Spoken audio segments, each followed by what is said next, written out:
রাতে ঘুমানোর আগে ১৯ বার বিসমিল্লাহ বললে কি হয় জানলে আপনি অবাক হয়ে যাবেন। বিসমিল্লাহর কিন্তু অনেক ফজিলত রয়েছে। পবিত্র কোরআনুল কারীমের ভিতরে ১১৪টি সূরা রয়েছে, তার ভিতরে একটি সূরা বাদে ১১৩টি সূরার প্রথমেই আল্লাহ পাক রব্বুল আলামিন বিসমিল্লাহির রহমানির রহিম এটা কিন্তু দিয়ে দিয়েছেন। কারণ এই বিসমিল্লাহর ভিতরে বরকত রয়েছে, অর্থাৎ আপনি আল্লাহর নামে শুরু করছেন। বিসমিল্লাহির রহমানির রহিম, আপনি পরম করুণাময় আল্লাহর নামে শুরু করছেন, যিনি অত্যন্ত দয়াময় অত্যন্ত দয়ালু, সে রবের নামে আপনি শুরু করছেন। এই বিসমিল্লাহির রহমানির রহিম যদি রাতে ঘুমানোর আগে ১৯ বার পড়েন, আপনি জানলে অবাক হবেন এর কতটা ফজিলত রয়েছে। এই বিসমিল্লাহির রহমানির রহিমের ভিতরে ১৯টি হরফ রয়েছে।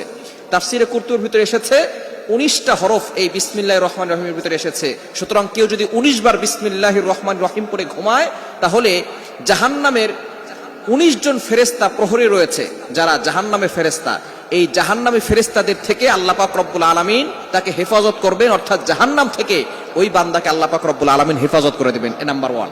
দ্বিতীয় নাম্বার হচ্ছে আল্লাহ পাক রব্বুল আলামিন সারা রাত তার আমলনামায় সওয়াব দিবেন এবং একজন ফেরেশতা দিয়ে তাকে পাহারাদারের ব্যবস্থা করবেন, দুনিয়ার কোনো শক্তি তাকে ক্ষতি করতে পারবে না। শুধু তাই নয়, পারস্যের সম্রাট হযরত ওমর ইবনুল খাত্তাব রাদিয়াল্লাহু তাআলা আনহু যখন খলিফা ছিলেন, আমিরুল মুমিনিন খলিফাতুল মুসলিমিনের কাছে একবার চিঠি লিখলেন পারস্যের সম্রাট। তিনি বললেন, ইয়া আমিরুল মুমিনিন খলিফাতুল মুসলিমিন, সব সময় আমার মাথায় ব্যথা করে, কিছু একটা করে দেন, কিছু একটা আমল বলে দেন যে আমলের কারণে আমার মাথা ব্যথা কমে যাবে। আমিরুল মুমিনিন খলিফাতুল মুসলিমিন তিনি একটা টুপি পাঠালেন পারস্যের সম্রাটের কাছে।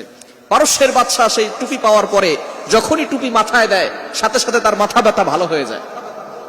ভালো হয়ে যাওয়ার পরে এবার তিনি চিন্তা করলেন, যখন টুপি খুলেন আবার অনেক সময় মাথা ব্যথা করে, আবার টুপি পরেন, সাথে সাথে তার মাথা ব্যথা ভালো হয়ে যায়। এবার মনে মনে চিন্তা করলেন, কি এমন টুপি আছে যার ভিতরে এতটা ম্যাজিক আছে, এতটা জাদু আছে, এই টুপি মাথায় দেওয়ার সাথে সাথে আমার মাথা ব্যথা ভালো হয়ে যায়। এবার তিনি টুপিটা ভালো করে পর্যবেক্ষণ করতে লাগলেন। যখন টুপিটা তিনি খুলছেন, খোলার পরে ভিতরে দেখে সেখানে লেখা বিসমিল্লাহির রহমানির রহিম।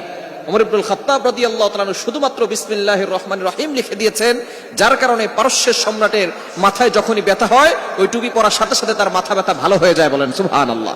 কেন ইমাজিনদের আপনি কল্পনা করতে পারছেন এই বিসমিল্লাহর কতটা ফজিলত রয়েছে। শুধু তাই নয়, এই বিসমিল্লাহির রহমানির রহিম প্রতিটি কাজের শুরুতে আপনি পড়বেন। আপনি ঘরের ভিতরে যে কাজ করতেছেন, কাজের শুরুতে বিসমিল্লাহ পড়েন, সেখানে আল্লাহ তাআলা বরকত দিয়ে দিবেন। আপনি ব্যবসায়িক একটা প্রতিষ্ঠান খুলেছেন, আপনি ব্যবসা খুলেছেন, সেখানে বিসমিল্লাহির রহমানির রহিম পড়ে কাজ শুরু করেন, সেখানে আল্লাহ পাক রব্বুল আলামিন বরকত দিয়ে দিবেন, আল্লাহ পাক রব্বুল আলামিন রহমত নাযিল করবেন। অনেকে বলে, হুজুর ব্যবসায় কোনো বরকত নাই, দোকানে শুধু লস হচ্ছে, কোনো বরকত পাচ্ছি না, রিজিক আস্তে আস্তে কমে যাচ্ছে। যদি দেখেন আপনার ঘরের ভিতরে রিজিক কমে যাচ্ছে,